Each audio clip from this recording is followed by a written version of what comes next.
So hello and welcome to this week's episode of the Turn 5 podcast. And we're actually back up to 5 people. It's been a while, but there are 5 of us this week because we are joined by a very special guest commentator for FIA Formula 3 and now on BBC 5 Live for Formula 1. Harry, hello. Welcome. Thanks for... Hello. Thank you all very much for having me on. No, it's honestly a genuine pleasure. Yeah. It's not many great. people say that when they have me in the room. But... The benefits of Zoom then. Yeah. I guess first place to start, do you want to introduce yourself, how you got started, etc.? Yeah, sure. So, hi, my name's Harry Benjamin, and I am, I suppose, a sort of motorsport broadcaster, so commentator, presenter, voiceover, producer, all that kind of stuff. And I first started really when I was 18 years old, and I set up a blog, one of those WordPress blogs.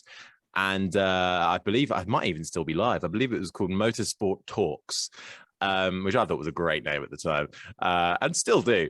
Copyright. And I would just write about stuff that I was interested in, mainly Formula 1 to begin with, but I always liked the underdog, stories, so I would write about Paul di Resta or Vitaly Petrov or whatever, Charles Pic, because I was like, well, I'm not going to write about whatever's being written about loads. I'll go for the niche of stories just because I found those quite interesting. And I always liked the politics and the drama and the storylines that interwove between obviously the on-track action. But that's how I got started really. I just started writing stuff just for fun.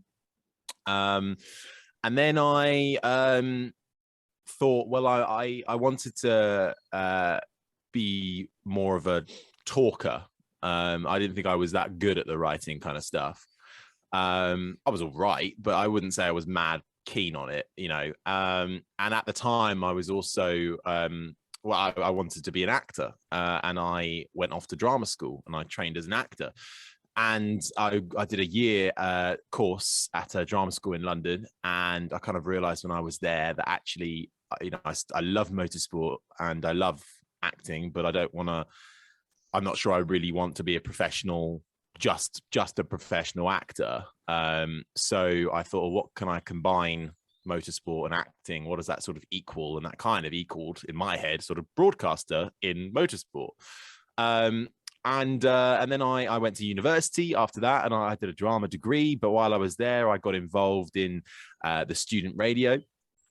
And that was a bit of a gateway really into media, because I didn't really have any connections or, no family or anything like that. My family are all medical. So, I had nothing except my dad knew Sid Watkins, but, that wasn't really going to be an in. I know. That's my one F1 related story to do with the family. But, that was it. So I started. It's actually a bit of a convoluted, complicated route to how I got to where I am. And I still feel like, I'm still sort of climbing that ladder really. But it was university, and then it was bits of internships and work experience and meeting people, which I can go into more detail about, I'm sure. But that was sort of the rough kind of gist, the outline of it to start with. I love the fact you have a WordPress blog, because when I was on my placement year at uni, I set up a WordPress blog because I was doing a 9 to 5 Monday to Friday, and I just wanted something else to do. So I just kept going to the cinema. So I set up a little film review blog. Yeah, no, totally. And that's part and parcel of if you want to be in this industry, what you guys are doing now, creating your own content, talking about it, putting it out there, that's essentially just what I did. And a lot of the time you feel like maybe it's not going anywhere, or no one's listening to it, or no one's watching it, no one's reading it. But actually people are. But also, even if it's not a lot, it only takes one person to view it, and that could be the right person, to then give you a leg up. But also it helps you learn, and you learn from doing it. You become, I look back at some of my early broadcasts. And disclaimer, I never wanted to be a commentator, never imagined it would be ever in my path ever. And I used to think I'd be awful at it. I even had a conversation with David Croft, aka Crofty, about 2 years ago, literally telling him about my one attempt to do commentary and how I found it the hardest thing ever and that I would never do it. 2 years down the line, here we are. So, in arguably the hardest of the three categories to commentate on. Yes. Although have you heard Porsche Super Cup? That's a fun one. So admittedly, Sky don't broadcast that one that often, so I've not seen it often much. How they do? You're missing it. They broadcast it every weekend. First one's this weekend. Look out for it. Absolute carnage, mate. Yeah, it's good fun to be fair sometimes. But that's a 34 car grid, and obviously it's not as well known. Certainly the drivers aren't. So it's a whole other thing. But yeah. So I think to sort of come back on what I was saying, it is about putting yourself sort of out there, and if you want this, want to be in this industry, you've got to put yourself out there on social media, having a big following. That's a kind of an added thing these days. I don't particularly have one, but it's certainly something I think about and try and work on. But that's always a positive thing to have. But how do you get a following? Well, you've got to put yourself out there. So it comes to, you've got to create your own stuff. Nothing's ever going to come to you. You've got to go out and get it. I've always believed. All it takes is the right person, or maybe all it takes is Ben paying Will Buxton. No, we've got dedicated listeners, Jean Todt. Oh yeah, of course. Know this, yeah. For context, Harry, that comes from me looking at the analytics of the geography of our listeners. Suddenly 1 week Switzerland popped up, so we joked that it was Jean Todt in the FIA HQ. You never know. It's just become a running joke. Some of the things we've said. I mean, the amount of times that I've asked him for favours. I think for Chris's sake, it's really helpful that it isn't them, because he's gone off on the FIA and how many times. I'll get banned from the FIA website. You just get banned from any kind of FIA event. Yeah, exactly. Not that we get invited to any. No, exactly. As a trained actor, Harry, does that mean you could make the 2021 Monaco Grand Prix interesting? I was going to say, as a trained actor, does that mean that Netflix have got their eye on you? Well, hey, I wouldn't say no, but I've sat on. I'm not actually doing the Monaco weekend for anything this week, this year, so I'm not booked for that one, so I won't be there. But do you know what? It's not uncommon to find. Well, actually, it is a little bit uncommon to find sort of actor types in motorsport. I've not come across many. The only other person I've come across is Alex Brundle. To my shock and disbelief, when he said he had Lambda lessons, and then I said, "Oh, I went to RADA," and he was like, "What?" And I was like, "Okay, this is cool." But it helps. I had voice training. I learnt how to be self-confident. I used to be the kid at school who could barely raise his hand and ask a question because he was too shy. I was quite a self-conscious child, I suppose, actually. And now I do this for a living. It's quite bizarre. I actually came across an old primary school teacher a few years back, and she was shocked to find out what I'd gone on to do. Well, not Harry, the one who couldn't even raise his hand in class to ask a question. So it massively helped with general life, really, as well as doing a Shakespeare monologue every now and then. I find it quite funny that Brundle's the other one that you've come across, considering, to me, his lessons are just from his dad. Yeah. Because he uses all the same little phrases that his dad does, and I think it's brilliant because they sound exactly the same. And it's scary, isn't it? Yeah, you could probably, if he goes on and ends up doing Formula One commentary, you could probably take a race from like the early 2000s and then one of his races, show it to someone who had no idea, and they'd be like, it's the same person. Yeah. He's he is brilliant though, and I've known him for a year or so now. But this weekend coming, the Imola weekend, is actually the first weekend I'll actually work with him properly. He'll be the co-commentator for Formula 3 this weekend, which is the second round, because the first round in Bahrain it was just me on my own. So it'll be nice to have somebody else to give me some time to breathe and have a drink of water. Quite literally thrown in at the deep end.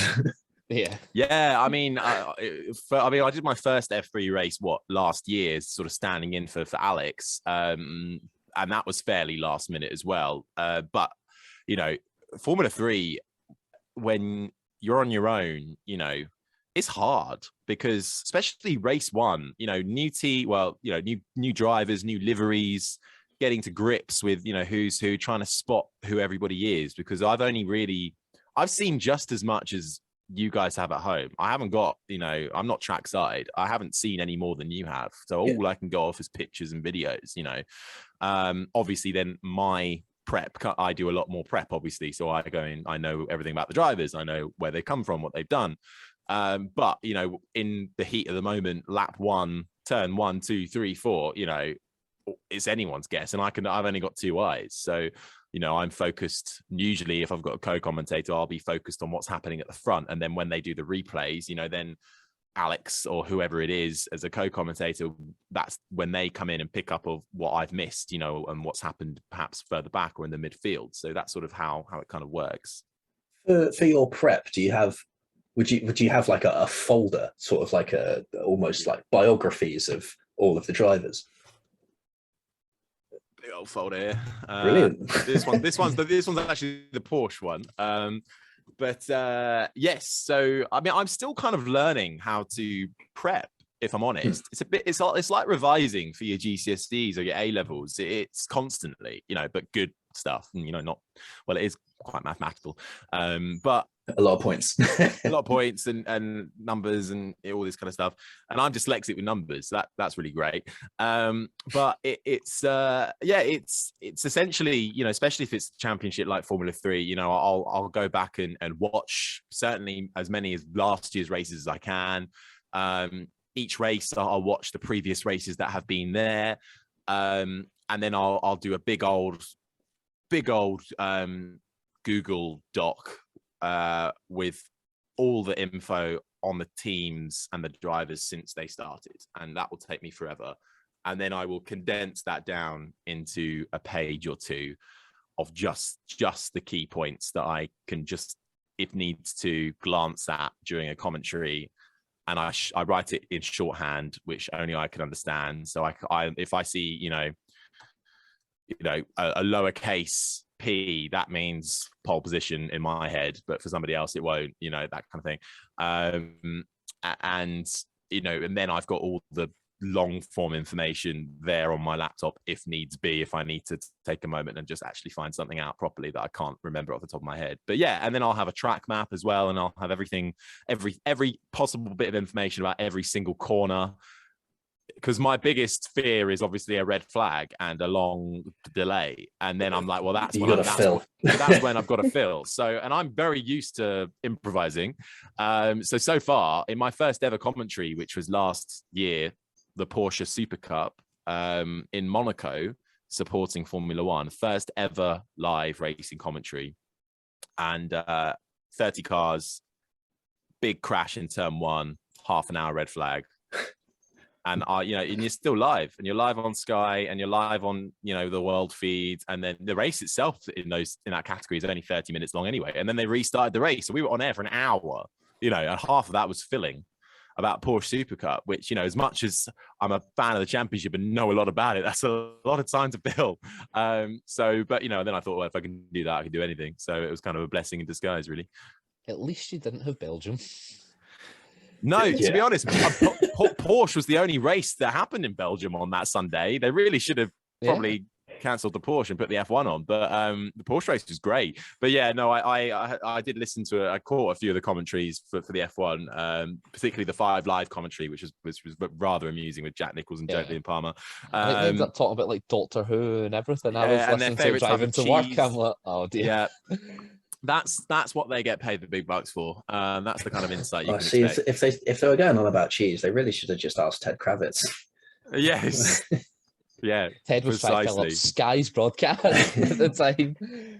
So, but talking of Five Live, because I back when I was on my placement year, I was listening to it was the practice sessions at the Monza Grand Prix, and I tweeted in a question while I was at work, and they read it out, and I started a 3.5 minute argument.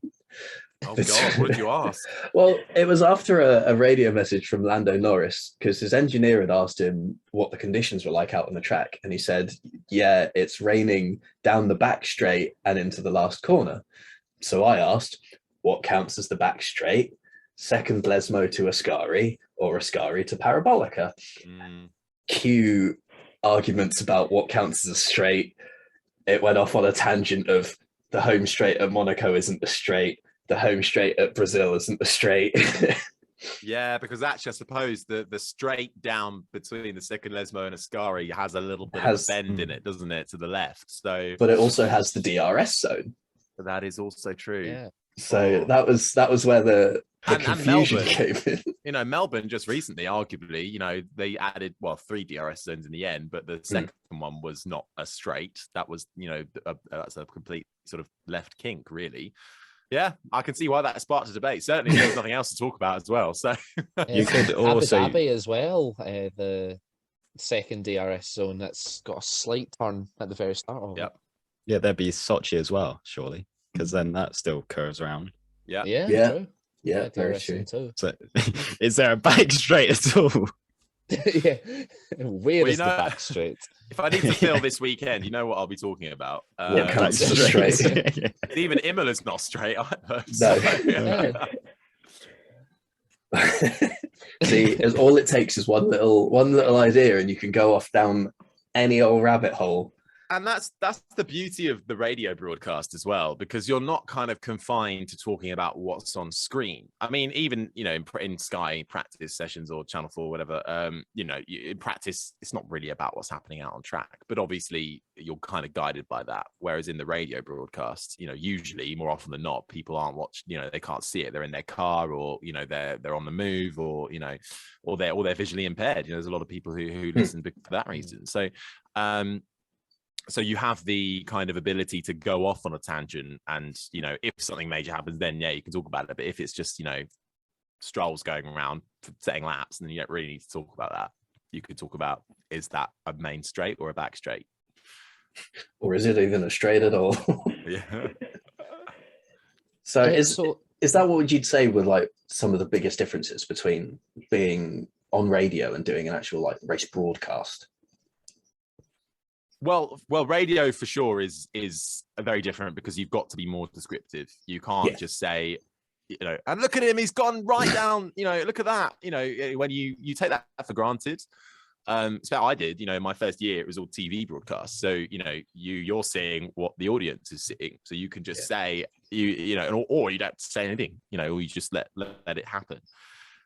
Whereas, you know, you do have to sort of, in my first F3 broadcast for Bahrain this year, I knew I was doing the 5 Live Australia. So I sort of started practicing during the F3 Bahrain, just being a little bit more descriptive, just so I could, you know, and he goes down through the gears, the black and the red and white Prema down the inside, pulls out of turn 1, you know, just trying to be that, give that little bit of extra kind of picture. Because my job is already to sort of paint the color really of the race. But it's a little bit above and beyond that. There's also lots of differences in how, you know, the actual content is done, because 5 Live is not on for 3 hours before the race, obviously, before like Sky. So, you know, and that's a really small team. You know, it's a team of, on the actual day, you know, we have one producer. It was myself, Mark Priestley, and Jenny Gow. You know, that's a team of 4 doing a whole F1 broadcast. So it's quite impressive, I think, what they can do. And, you know, I forgot actually that they still have the chain, you know, Fleetwood Mac as their intro music, which was kind of cool. So, you know, it's a lot quicker. You get into a lot quicker, I think. But it also feels, you know, maybe because it was my first ever Formula One commentary, it just felt, you know, quite intense. But I imagine that's probably because it was my first ever sort of F1 commentary, really. So talk us through the commentary box, both for F3 and F1. What do you have in front of you during a session? Well, for Formula 3, I am I have a tiny screen in front of me, which is sort of my main screen that I look at, which is broadcasting exactly what you'll see at home. And then you have a sort of set of then you have a medium-sized sort of TV in the middle, which has which has, I think, live timing on it. And then I have a couple of then there's like a sort of gaggle of screens all sort of fused together, which kind of show just more of the world feed, but also the pit lane channel, which isn't really active during that time. But then you'll have the race director, notes from the FIA, so you can see who's cut a corner or whatever.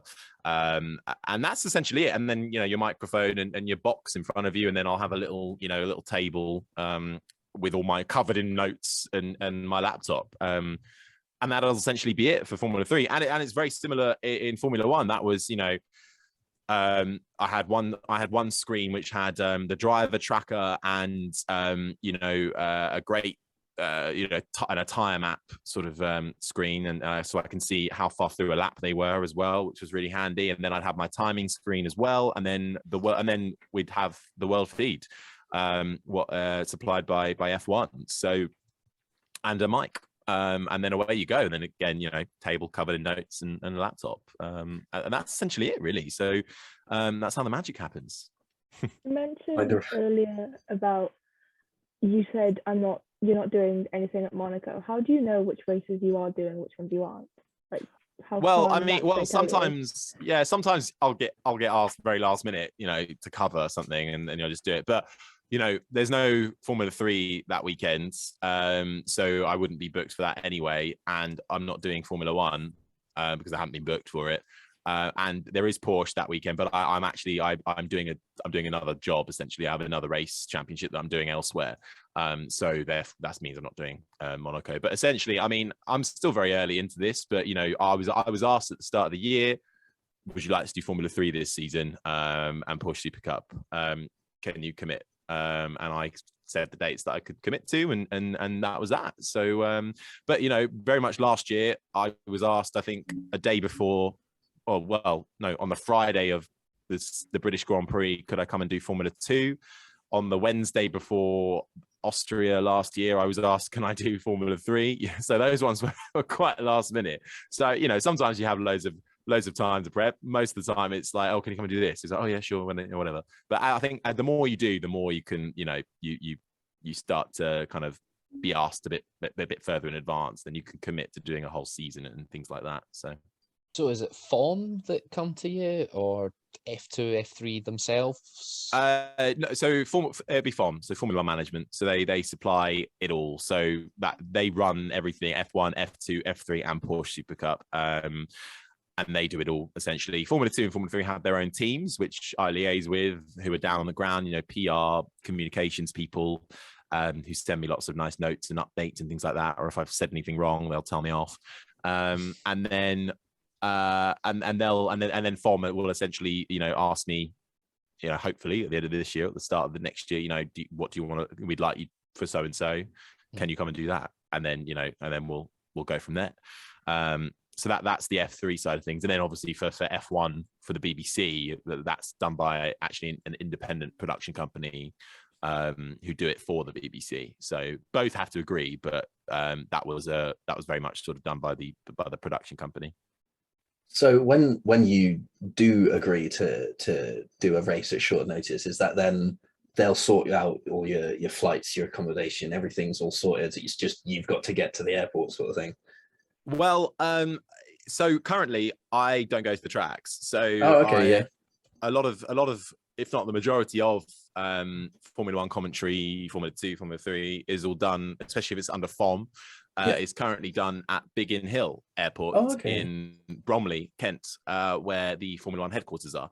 And they have a TV broadcast centre there, which was initially set up because of COVID. And now they're sort of redeveloping it and making it a bit of a state-of-the-art kind of centre, because it helps massively, obviously saves money, but also it means they can cut down on their carbon footprint. And, a lot of the more experienced broadcasters, journos, but also, you know, the whole TV galleries there, graphics, director, producer, execs, they all do it from there. And it means, you know, they can go home and see their families. They, you know, they don't have to travel and they don't have to, you know, be away really. So yeah, it's at the moment, it's all done from the UK, and it was the same for the BBC F1. I did that from Uxbridge near Heathrow, and I will be doing some more F1 races this year trackside, because you know they want to be trackside for some of them.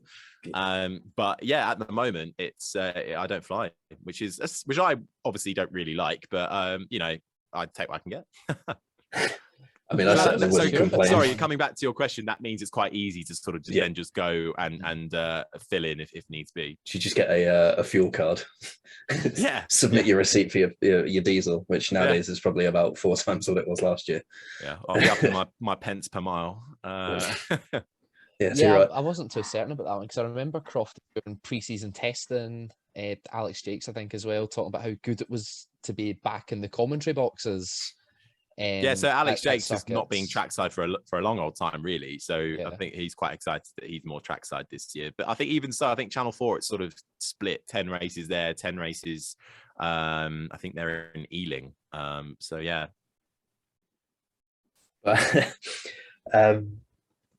Because I just want to go back to Imola last year, because they had that broadcast issue during FP1.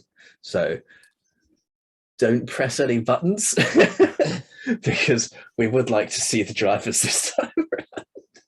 Yes, I think it was something to do with one of the lines, or one of the fiber lines had been cut through or something like that, like around the outside of the track or something. So that was a bit of a nightmare for them. Yeah, we were just getting the helicopter shot for a while. And nobody was certain. They were like, is it center? Is it the track? What's going on? And all we were just getting was just nice scenery shots. Very nice scenery shots that Formula One cut to, though. Thank you. Yeah, you could just have cut to like that test page. Please stand by.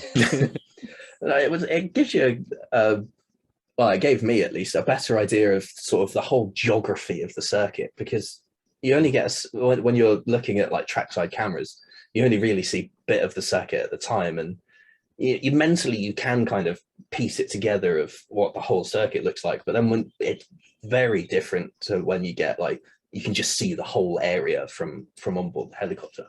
So I quite liked it, to be honest. No, for sure. And also, you know, if you ever get the chance, I mean, I think they will offer it up eventually, the chance to go to Biggin Hill and see how they put it all together in their broadcast center. It is fascinating. And I think it will give you a way bigger appreciation for how Formula One is broadcast, in terms of how they call a race, in terms of what the commentators and what the presenters do, because obviously it sounds like they're just chatting, but there's a million people in my ear at the same time telling me things, talking about things about something else. So and then when you're inside the gallery, you know, the amount of screens they have there, and it's literally like walking into sort of the cockpit of an aeroplane amplified. There's so many buttons, all sorts of stuff going on. So it is truly fascinating to watch. And if I'm not working, or if I'm, you know, in between sessions, or F2's on, or F1, and I'm not doing anything, I'll go in and just watch it from the gallery, because it's great, and you get to see all the onboards all the time, and it's just a brilliant thing. So I think they will eventually allow people to sort of book tickets and go and watch. I think I remember seeing a video on YouTube from the 2018 German Grand Prix, and Formula One published it, and it was just what the like broadcast producers hear. And you could hear them talking to graphics, and there's like 6,000 different voices, and the moment that they chose to highlight how crazy it could be was Seb sliding off into the gravel, into the wall, and it was just chaos, but slightly organized at the same time, and it did give you an appreciation of how they create the pictures. Yeah, you've got to say what you want. You know, you can't sort of dilly-dally. And actually, at the time, when I first started commentating, I would have heard all of that kind of stuff as well. But that quickly became a bit annoying and difficult. You know, I didn't need to know what graphics were doing. So then you can have that conversation about, you know, or can you not have me switched on for that bit? Can I just hear? And also my first ever commentary, the first couple of times, there was another guy called Harry who was doing graphics. Every time the director was like, Harry, have we got this lined up? Have we got? And I would only ever catch the end of it. And I thought, oh God, have I missed something important? Is he talking to me, or is it the other Harry? So it can be a little bit, difficult that way, especially because I'm, I need to hear the director tell me if there's been a spin somewhere or any useful information, or when a session might restart, or how long have I got to talk for to wrap things up? Have I got 20 seconds, 10 seconds? When's the classification graphic coming up? All that kind of stuff. So you're kind of given like 10 seconds till classification, 9, 8, and then you just got to kind of keep talking until it comes up. Okay, so it's sort of like your stereotypical, and we're live in 5, but you get that at various integers throughout. Yeah, so. And it always still gives me a buzz every time at the start of every single broadcast. It's 2 minutes till live, 1 minute till live, and then they'll count down, and it's cue commentary, and then off you go, and you're talking, and you hear the music of the opening credits, and it just gets you, just fills you with a bit of adrenaline, and it gets you pumped up. It's great. It must be nice that Formula 3's got its own opening credits now. It gives you a little bit of a break. It's like, right, they're playing, I'm on in a moment. You know what, Formula 3 is more fun than Formula 1 sometimes. So 30 cars, anything can happen, and young up and coming racing drivers really scrapping out. They overtake left, right and center. It's so hard to keep a track of sometimes. So it is great fun doing Formula 3. I love it. I see why Alex Jakes and Will Buxton before him love Formula 3 in particular. Out of all the support championships, it's just something about it that really kind of gets you going. We are a Frecker fan club here. Oh, then you need my mate Chris McCarthy on. He's the commentator for that. Yeah, the couple of times we covered them last season when they were support for Formula 1. Yeah. But we've got a few graduates in Formula 3 this year. Isaac Hadjar, the champion, so he's looking well. very fun, very fast. Actually, he performed well and got won the first race. Well, inherited it, but still won it. So either way, he was up there to do it. So Isaac Hadjar, that's the thing. There's such great amount of talent up and down the grid. So it's a really healthy championship. Is it 14 rookies in the championship this year, something like that? Yeah, it's a lot. Yeah, a lot. Yeah. I bet that must be a lot of fun, because it's all well and good having drivers that have come back, because you've already commentated over some of their races if you're continuing on with the same season. But then when you have such an influx of rookies, it's like, right, new textbook time. Yeah, but in a way that was good for me because I was the new commentator. So it wasn't. I think that was actually quite handy, really, because I was a bit worried taking over Formula 3, from Alex, because he's the voice of it. He's the voice of it for me as well, and before him it was GP3 with Will Buxton. So I was a bit worried that people wouldn't really accept that and like me or want the change, but it seems to have gone down okay, and I think it's helped by the fact there are so many new faces and new drivers. It's sort of given it's a new kind of it's almost a fresh start really for Formula 3. So I think for me personally, it's good to have sort of 3 different distinct voices for each of the series. So like we've got Crofty and Brundle for Formula 1, but then we've got Alex for Formula 2, and then now yourself for Formula 3. If like someone's just flicking through and just lands upon it, then they'll be able to sort of identify a bit quicker which is it? Is it Formula 2 or Formula 3? Because you've now got that differentiation in the voice as well. Totally, and the support categories are so important that they're broadcast as well. You think back, I don't know, even 6-7 years ago, and they were so difficult to find. I think before Sky had their own dedicated channel, I don't think many people were really watching GP2 and GP3 unless you're a hardcore fan and you found it on the depths of Eurosport or wherever it used to be broadcast. And the fact that sometimes Sky do their own wraparound show for it is great, because it just gives it that little bit more clout, which I think they deserve. I mean, I would say that, but yeah. No, I mean, for me personally, it's taken me a while to sort of like get back into everything, because my parents don't have Sky or any of that. It's just we just have Freeview. So I watched Formula One when it was on terrestrial TV.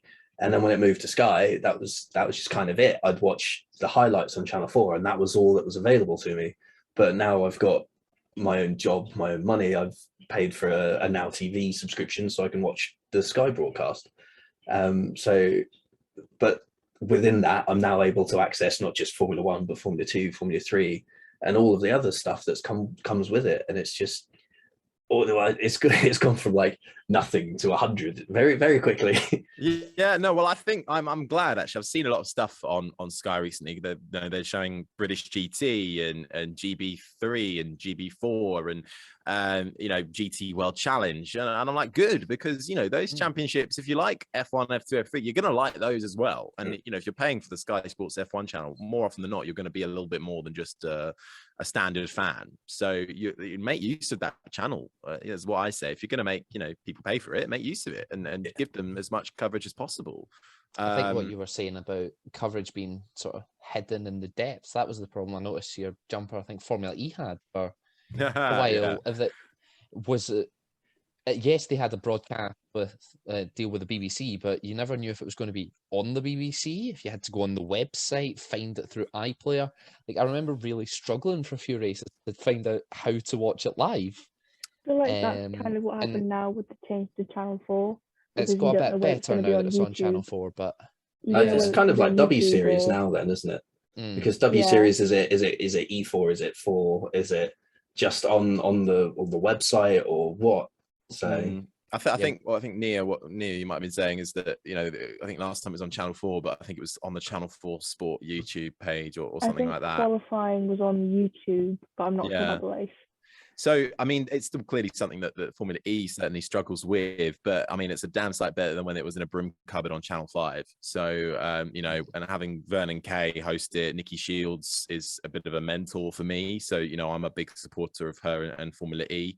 Formula E was where I started, actually. I was a runner. I was the T-boy. I was the work experience guy in Formula E. And I kept trying to bang that door down, but they really didn't want me. So there's I've got the call sheet of one of the Formula E races. I think it was the one Battersea Park in 2016, maybe. It's Jack Nicholls at the top, commentator, Dario Franchitti, expert, Nikki Shields, pit reporter, Harry Benjamin, assistant. And I was like, oh god. I look back at that now, a few years later. It's quite cool. It makes me feel quite proud. I mean, I think I can speak for everyone else here, and I'd very much kill to be in that sort of position. Yeah, definitely. Well, I mean, look, I got my first ever bit of work experience in racing when I was 18, and instead of revising for my A levels, Formula E had just launched when I was 17, 18, I think. So, and I'm 25 now. So, what year was that? 2015, 2016? Yeah, 2014 was the first year, wasn't it? Formula E. So, and I watched the first season. I was like, well, Formula One's never going to happen for me, because like, who the hell can get into Formula One unless you're like, Bernie Eccleston. So I thought, Formula E, that's the way in. I found out who the production company was. I sent many emails when I should have been revising, and just asked, at the time I remember telling them like what my predicted grades were, as if that mattered. And then just saying, look, here's my blog, I write about it. Can I come and do some work experience? And eventually they invited me to Donington Park for the pre-season testing. And that's where I met Nikki Shields, and that's where I met some of the team. And I just stayed in touch with them, and I kept emailing them. I kept being proactive. I kept telling them what I was doing and updating them. And eventually kind of Nikki took me a little bit under her wing and sort of started helping me out a little bit, giving me advice here and there. But, I kept in touch with the producers and the execs. And even now, so what I was 18, 19, 20, 22, 7 years later, that same exec who gave me work experience in Formula E hired me as a lead commentator in January to do a GT race. And that's just because I'd kept in touch with him on and off over 7 years. And he'd seen, I didn't want anything from him in particular. I just wanted to tell him what I was doing in the hopes that an opportunity might come about. And then 7 years later, it gives me an opportunity. So, it's persistence. It's difficult. I didn't always get paid. I forked out to sometimes drive up there. I was lucky I can drive, got my own car. So, you know, I'm aware of the privileges that brings. But you've still got to, it comes back to what I was saying at the start, you've still got to put yourself out there, but you can't just stop there. Like even now, you know, yeah, I've done BBC F1 and I'm doing Formula 3, but I'm still emailing people and trying to get, you know, work and stuff like that. You know, I'm not stopping.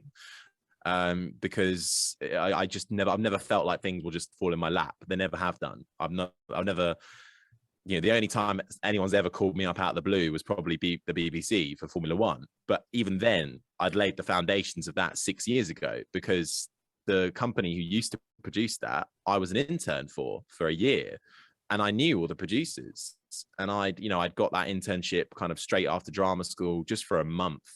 And I wasn't even just doing Formula 1 stuff. I was doing kind of everything that they did. I think that included stuff like the Olivier Awards and stuff for Magic Radio. And then, you know, 7 years down the line, obviously I'm doing the other bits in commentary, and that gets you a bit more noticed. And then the F1 producers for the BBC are saying, oh yeah, well, one of the producers from when you were here as an intern kind of recommended you and said you were really good. And then it leads to funny conversations like Jenny Gow wanted a cup of tea. And, you know, 5 years ago, I would have got her that cup of tea. Not now, though. No, Somebody else's difference. No, I still made the tea. But, you know, 2016, I was at the British Grand Prix with BBC 5 Live, and I was the runner. And then 2022, I was the lead commentator. And that's something I'm really quite proud of. Makes notes. Offer to make tea. Yeah, always. No matter what position you're in. Even I'm saying I wouldn't offer it now. Absolutely, you would. Never start offering the tea. As long as you make a decent cuppa, everyone will love you. I've been highly rated on my cups of tea, so I no feel sugar, like... I hope. Oh no, of course not. Excellent. Just a dash of milk, golden brown. Perfect. Jobs are good. Yeah. You just got to get the right shade, and then you're golden. Everyone loves it. So this is gonna come up now if you have a red flag in Imola. It's just be like, how do you make a perfect cup of tea? Yes. Oh, but that would genuinely cause absolute chaos. Go to my Twitter to see an image of various shades and tweet me your responses, shades 1 to 9. Yeah.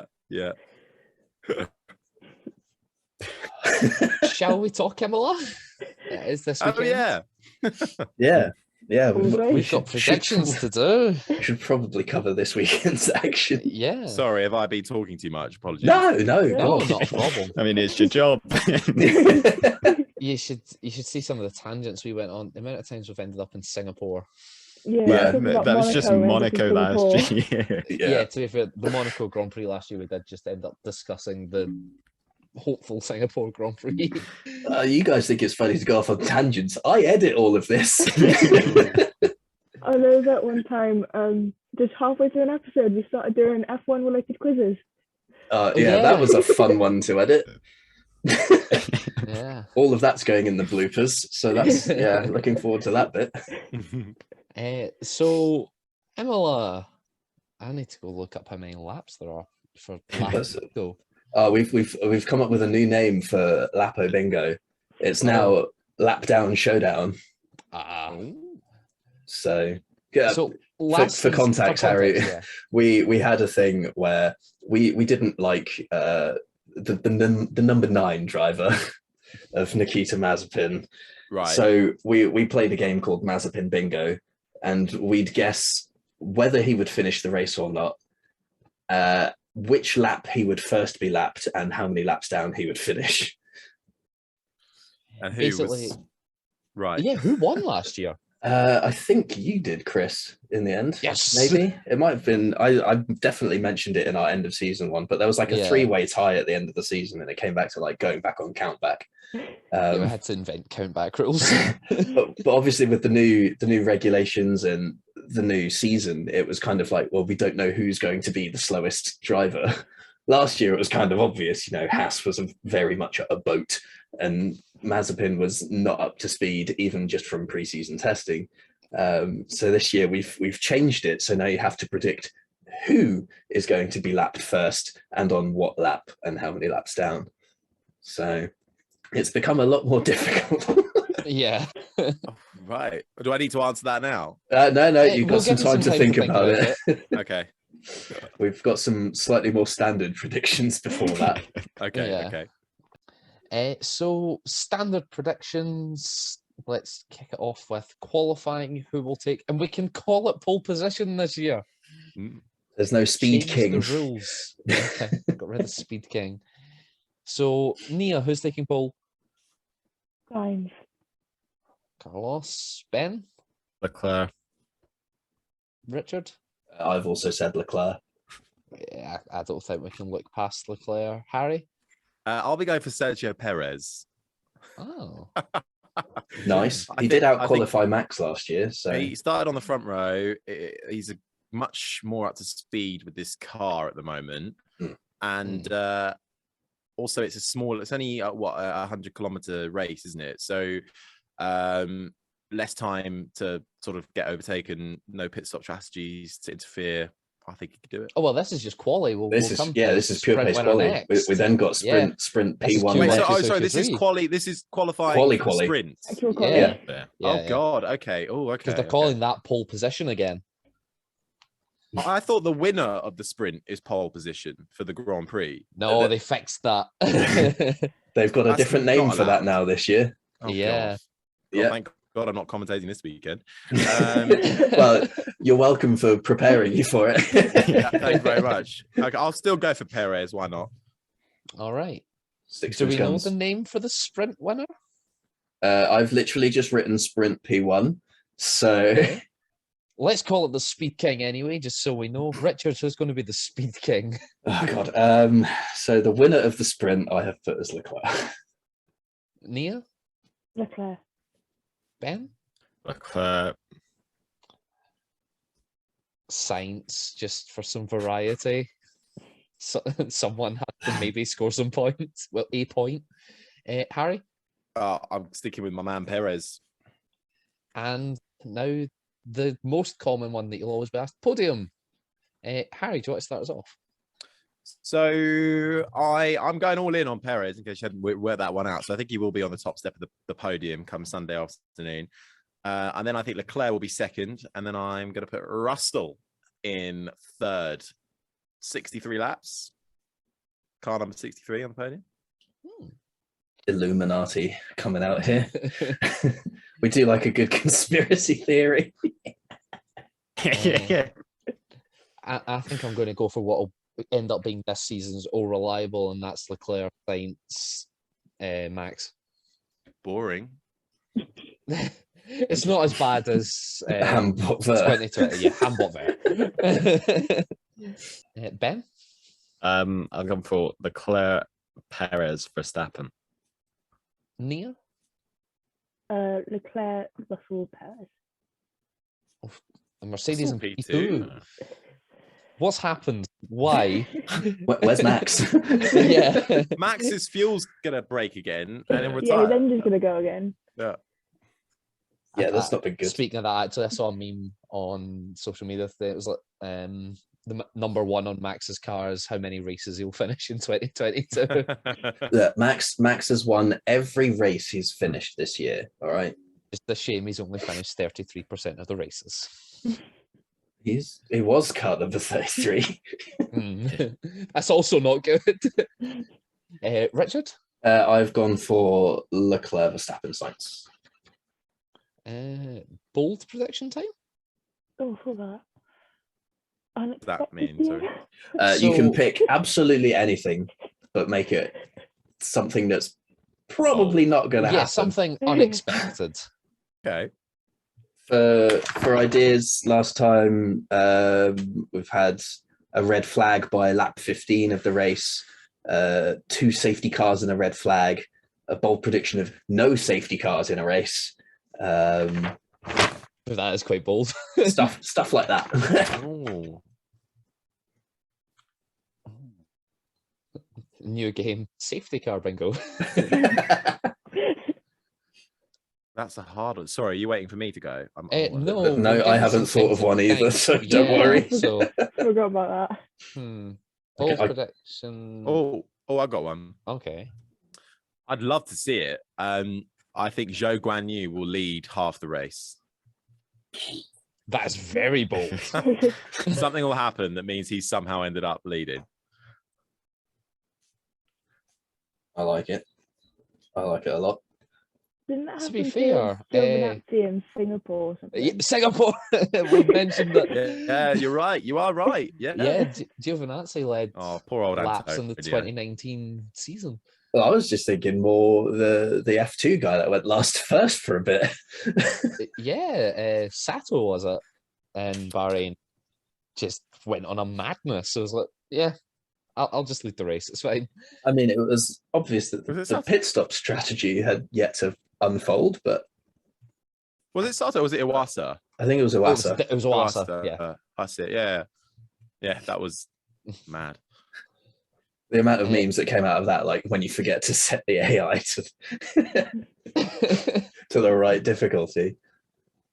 Oh. Ben, who are you Well, going with? What are you going? I just put rain, but now I feel like it's not really bold prediction. Well, no, it's it's Imola. F1, so But we've seen rain in Imola for since it returned to the calendar, haven't we? true. So If you can't have rain, then I would just say a Red Bull breakdown. That's not bold. that's happened. That's happened in 2/3 of Every the race. races.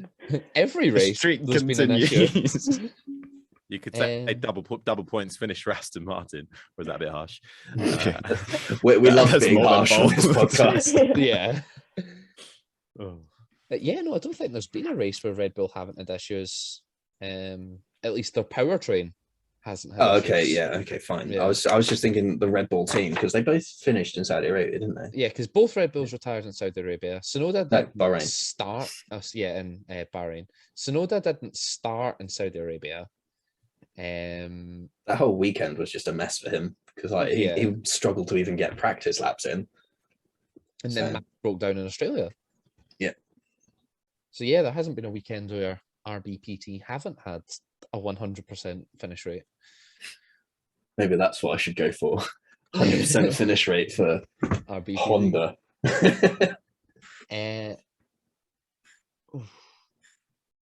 I'm gonna go. This is actually quite bold with the way the season's been going. Hamilton to outscore Russell. I'm going to have that over the course of the weekend because there's now more points in the sprint. Yeah, whole weekend. Because last year it would have been, This is where Russell grabs like 8 points for winning the sprint. We're all just sitting there, what? Ben, did you decide on one? Yeah, I'd say of Red Bull and AlphaTauri, both cars finished race. It's the same as yours then, Richard. No, that was a joke was on my that- part. I said okay. I could do that one. Nia? I've got one of two I can choose. Okay, go with one. I can't decide. This is probably easier. Mick Q3 and points. My other one was both Aston's finish in points, but the Mick one's probably easier. Well, he's not made it to Q3 thus far, so it's He fine. was close. He was in close. Saudi. Mm. Well, he would have done in Saudi actually. But yeah, that was big shunt. Wall. Yeah. Yeah, massive actually. And to be fair, both the Hasses were did not go well in Albert Park, did they? No. But, I think that was a one-off, a bit similar to how McLaren were. I don't think they're that quick, and they won't. I think it will be a bit of a role just reversal. broke Richard's Similar. heart. No, I have a theory about that. Oh no! Oh, sorry. yeah. If you haven't heard last week's podcast, Richard has theorized Put that my in tinfoil the hat on. heat of the desert, the McLarens are in Cooler the climates. cool European climate. It's fast because they popped day 1 and 2 of Barcelona testing. Well, I mean, There's So I some said kind with of that scientific logic there. well, we'll find out if it rains this weekend as well. You know, you never know. Actually, well, rain is often the great leveler, but There's your cliche comment for the commentary team. Yes. We have a list of them written down. Just to pluck out Understeered whatever like we a need. shopping trolley, That's tires either- like a 50p piece, or is that the Brundle exclusive That's list? either the Brundle or the Crofty. But yes.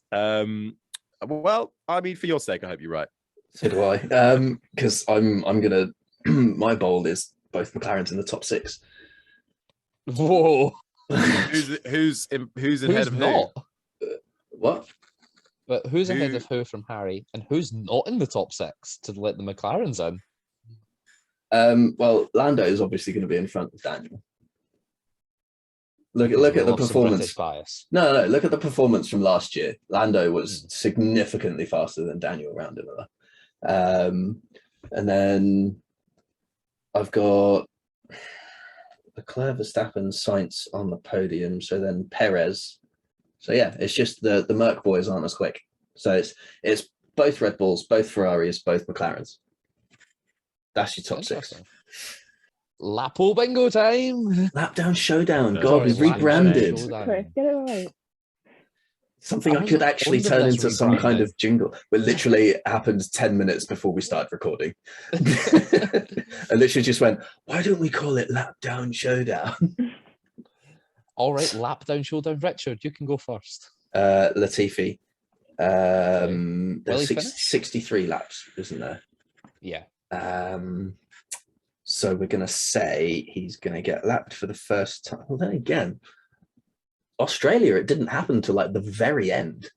So I'm going to go for like lap 57, and then he's going to finish 1 lap down. Okay. Nia, I'm going to go with Latifi as well. will he finish? Yes, lap 30 and Okay. 2 laps down.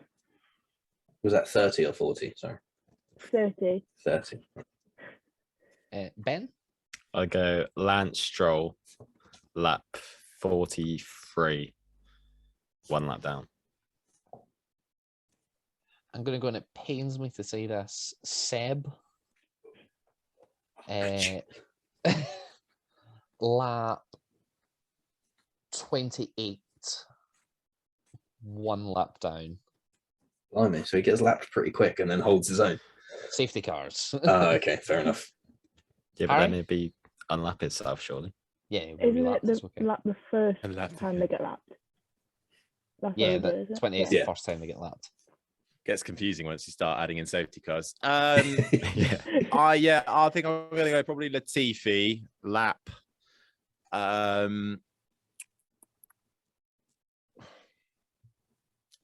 Lap 60. Lap 60. Just the 1 lap down? Yeah. Has an Turn laps absolute down. mare. Well, to be fair, if he crashed on lap 60, He'd still be he would classified. finish like 3 Yeah. laps down, yeah, So because he'd still be classified. But if he crashes on lap 60 now, then it genuinely is a conspiracy. Commentator's curse, right there. Yeah. We were joking in Saudi Arabia, there's just a button in race control being like, Latifi, you crash now to decide actually- what happens in the race. Yeah, I'm actually I'm interviewing him on Thursday. So I've never met him before, so that'll be a good conversation, I think. So yeah, he does get a rough ride, Nicholas Latifi. he's up against it this year now with he really Albon is, coming in. and he does need to get on top of his issues right now, because he has shown, flashes of pace last year. But right now he's just nowhere with this car at the moment, I think. And it's such a shame to see Williams haven't made the step forward that we all kind of hoped that they would. Languishing at the back still, it's just such a shame. when you compare it to the teams around them with Alfa Romeo and Haas, they've both taken significant Massive step step forwards, but both of those are Ferrari customer teams. So could it be the powertrain?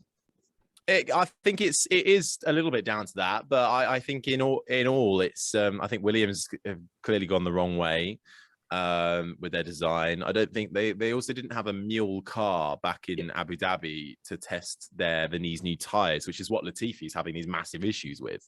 So Albon at the complete opposite end of the spectrum, doing Yeah, the so he can entire make race. But I think that's probably given Williams a really difficult situation, because they've got one side of the garage that can go really long, and then the other side of and not really understanding why. I don't think they understand fully why they've been able to do that. But then they don't understand why the other side of the garage is the complete other side of the spectrum. So that's the worst case scenario, because you want there to be a little bit of overlap with what the drivers are doing, and that will help you drive the team forward in the right setup direction and all this kind of stuff. So to have one driver doing that is obviously great because they got a point, but it's also like, well, you know, they're still left, I think, a little bit scratching their heads. Yeah, there was a post-race interview I saw with Alex that he just said like it was specifically the C2 for whatever reason. He knows how to make that tire work with the car, which was evident because he was maintaining pace with Ocon even after the safety car. So, you know, it's an interesting conundrum to have. But I guess the next few races, because I've heard teams aren't bringing updates to this weekend because of the sprint, but they'll be bringing updates to Barcelona. So it'll be interesting to see who brings what, and if Williams bring anything, how successful that is. Yeah, totally. Speaking of tyres, actually, I think it's something we forgot to pick up on, or didn't pick up on as much as we probably could have last week when talking about Australia. The non-consecutive tyre compounds. There was an interview. First time ever, I think. Yeah, there was an interview with the head guy from Pirelli who said that they didn't see a significant performance change between the C3 and the C4. So they just decided we might as well try it and see how it goes. I think they wanted to provide a bit of strategy game, possibly, and also because Melbourne was completely resurfaced, so you know the track was so green, so it constantly throughout the weekend that would have had an impact on the choice as well. I think it kind of, in a way, it helped because they all used the softest tires for quali runs. It became a qualifying tire essentially. Yeah, exactly. Yeah. It just wasn't seen in the race, but I think that would help essentially rubber the track in, because the tire just degrades that much faster that it will leave that much more of it out there. So bring back the Q2 tire rule. Bring back the rainbow. Yeah, that's what you really want, Chris. Do you remember that knockout qualifying thing they had once in like 2016 that lasted one round and then they got rid of it? And that was in Australia, wasn't it? I remember. Did they not run it in Bahrain as well? Being like, they might have done it. Yeah, I think they ran it in rounds 1 and 2, and then they were just no, let's scrap this. Yeah, it's not working because they just didn't give drivers. Yeah, it didn't give drivers enough time to like get out. Just to try and do a lap. It was bizarre. Yeah. Oh well, I like the system we've got at the moment. I started watching in 2020. What was the knockout qualifying? It was the 2014 season, wasn't it? It was part of the sweeping rule changes. I think it's 2015, wasn't it? No, it was 2014. It was K-Mag. Yeah. I thought. No, Palmer. It definitely involved Julian Palmer as well. When did he come in? I think he came in 2015. Let's Google it. Let's get our facts straight. Essentially, I'm not entirely sure how it worked, but you'd be out on track and you would suddenly they try and pitch you against another driver in a way, and you'd have a countdown to try and set a faster lap time. And a lot of drivers just ran out of the countdown just went off before while they were in the middle of a lap or whatever. So it was very bizarre. It was 2016. Okay. Yeah. Because I remember Palmer and Kvyat. Is it similar to what Formula E have now, but Formula E one is better? No, because all the cars were still out on track, and they still had a. You know what? I can't. I should have brought it up because I can't remember. But all I remember was it wasn't very good. So I think, if I remember rightly, the way it worked was you still had the 18 minutes, and then after a set period, it was like every 90 seconds or something. Yes, a driver would just be eliminated. So the driver thought it would be fast was just knocked out. But basically the teams hadn't broke out of we'll leave like 3 minutes before the end of the session and everyone will hit the track at once. So just no one was finishing their lap times to try and save themselves. Okay, and I've got it here. 4 minutes of the session, no one was on track. I found the F1 article from 2016. Oh goodness. So Q1 is 16 minutes long. After 7 minutes, the slowest driver is eliminated, and then the slowest driver is eliminated every 1 minute and 30 seconds thereafter until the checkered flag. So 7 drivers are eliminated and 15 progress to Q2. because this was back when we had 22 cars on the grid. Then Q2 is 15 minutes long, and after 6 minutes, the slowest driver is eliminated. Slowest driver eliminated every 1 minute 30 seconds until the checkered flag. 7 drivers eliminated, and only 8 go through to Q3. And then Q3 was 14 minutes long. After 5 minutes, the slowest driver is eliminated every 1 minute 30. Thereafter, 2 drivers left in the final 1 minute 30 seconds. Bizarre. What? And no one was on track. Bizarre. Yeah, not worth airtime. No, they made the right decision to go back on themselves there. Yeah, they ran it in round 1 and 2 and then just went, nah. You'll probably be able to watch the disaster of Australian Grand Prix qualifying on F1 TV. Yeah, it'll probably be on YouTube as well, to be honest. While I think I like the qualifying format, I think playing about with it could be fun. I enjoyed Formula E's old group qualifying system. I thought it was very interesting.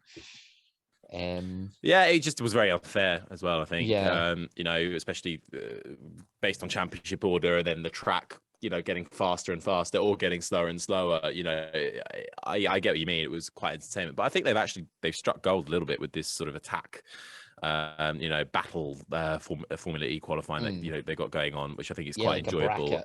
And it's so different as well, because if you're going to be a different championship and you want to stand out from Formula One, do something different. Why not? Mario Kart mode. Yeah. As much as everyone did slag attack mode when it came in, I actually really like it. I think it's quite interesting where you have to take a penalty to go faster. And although you have to take it, it does add a layer of strategy that Formula E previously just didn't have. When they got rid of car swapping, that was entertainment. Yeah. It reminded me sort of like MotoGP pit stops when they did that. It's literally come in, hop off one bike, hop on another bike, go. Yeah. So I was kind of sad when they got rid of car swapping, because for me that was quite interesting, Yeah, but not a good look for the championship. No, when you're trying to promote green racing and your car can't actually go the distance, it's not a great image. So it was fun though. Oh yeah. With Formula 3, speaking of qualifying, going to Imola as well this weekend, how many penalties do you reckon there are going to be for impeding during qualifying? I dread to think. Because that's what I wanted to ask. Light up. I was going to ask if there's anything that you could change about F3. What would you change? Because for me, it'd be qualifying, because it's just carnage. Yeah, it is, but it's not always carnage. On the longer circuits, it's not as bad. And circuits like Bahrain, where there are sections of long straights that you can just kind of pull over to one side and sit out of the way of. Yeah, I think it's just because there's so many cars, isn't there? But I don't think there's really a particular easier way of doing it. There's always going to be some problem, however you change it.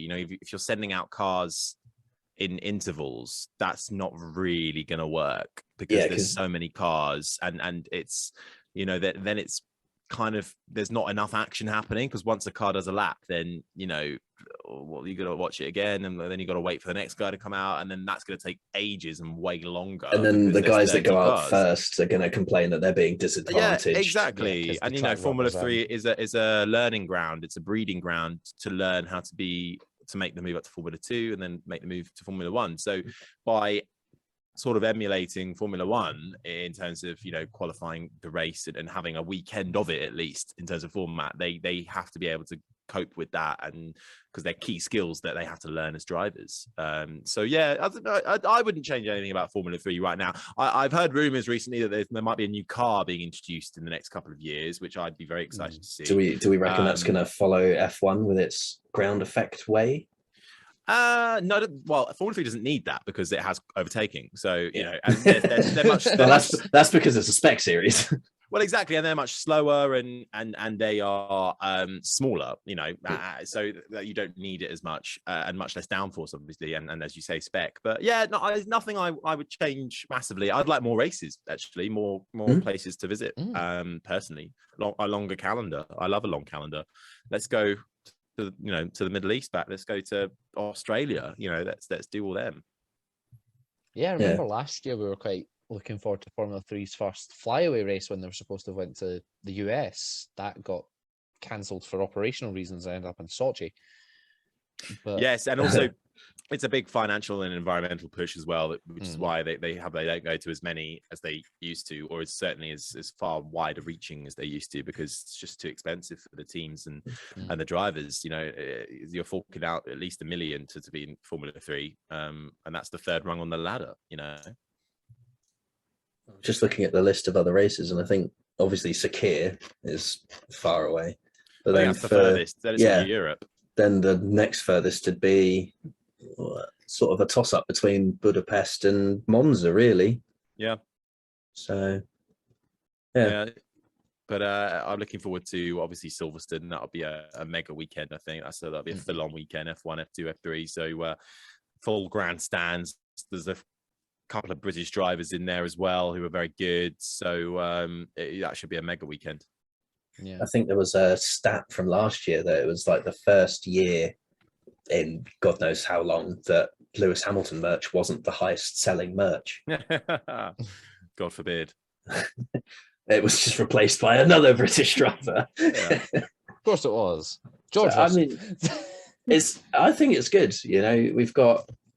Obviously we've got sort of, in a way, two generations in Formula One at the minute. We've got Seb, Alonso, Lewis, that sort of, I guess, kind of Valtteri and Danny sort of almost filter into that sort of older bracket.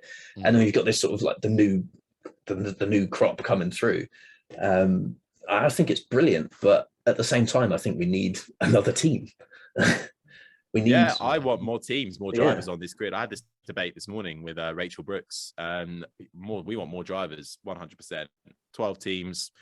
Porsche and Audi, I don't want them coming in as partners. I want them coming in as full-blown teams. Thank you very much. I want to see Oscar Piastri in a race seat. I want to see reserve drivers getting their chance. What's the point in winning Formula Renault, Formula 3, Formula 2 if you're just going to spend a year on the sidelines in Formula 1? What is the actual point? Yeah, maybe do 1 year, but you've got to have a seat elsewhere because, Fernando Alonso is sticking about. And Ocon has a multi-year contract, and, they're talented drivers as well, obviously. So there's just not enough room. So I'm with you on that one. More teams for sure. Guess we'll see. There's definitely a large price tag on becoming a team in Formula One. Yeah, I think that was the thing that Audi said, that they wanted to be an F1, but they didn't want to just be an engine provider. They wanted to have a team, but setting up a brand new team was a very expensive endeavor. It's very. Isn't there like a £450 million investment or something that's required to just enter, and that goes to the other teams and then gets returned to them if they last a set amount of time? I honestly have no idea. I'm just thinking of building facilities. Well, Formula One, expensive. I think it was to block what happened in like 2013, 2014, 2015, when we just had a lot of teams going bust, sometimes mid-season. That wasn't a very good look for the sport. So they decided, let's just slap a huge price tag on it. Because why not? And now nobody's joined since. Exactly. We've had Haas, but Yeah. That was the thing the article was looking at, is like, which team would they essentially buy out to fund their and facilitate their Formula One endeavor. I guess the biggest likelihood is Haas. Yeah, well, Williams just got bought out by Dorilton, so I guess they're okay for now.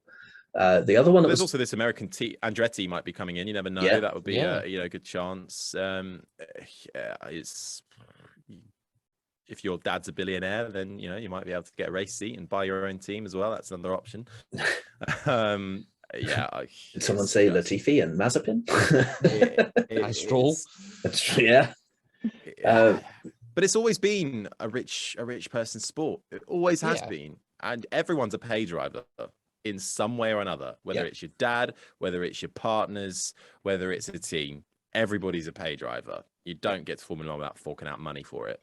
So I do take a little bit of umbrage on that when people go about Stroll. Okay, his dad's billionaire.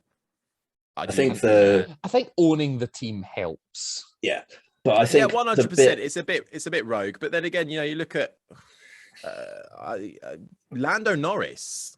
His dad is one of the richest men in the UK, but everyone loves him. So it's very much how you are perceived. That's what it is. It comes down to how you are perceived in the paddock. And yes, the fact his dad's come in and bought the team, that obviously was a big indication. But by doing that, he saved a lot of people's jobs and a lot of people's livelihoods. So there's another side to everything. Yeah, I also think that part of it is sort of how well you perform, because it's all well and good having Lando's obviously his dad is rich, but he has exceeded all expectations that were placed upon him when he started out in McLaren, and he's just grown year on year on year. But then you take the opposite look of Latifi. He's now been in the sport for a couple of years now, but he hasn't really progressed anywhere. He never out-qualified George in conventional qualifying sort of thing. So it's all well and good having money. It's another thing showing that you actually deserve to be there anyway, sort of thing.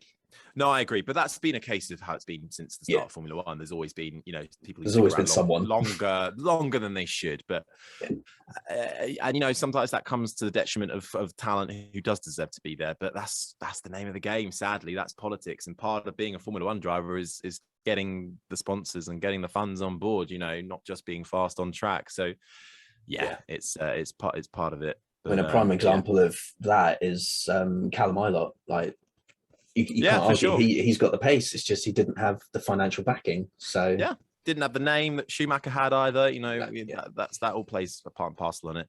That was it.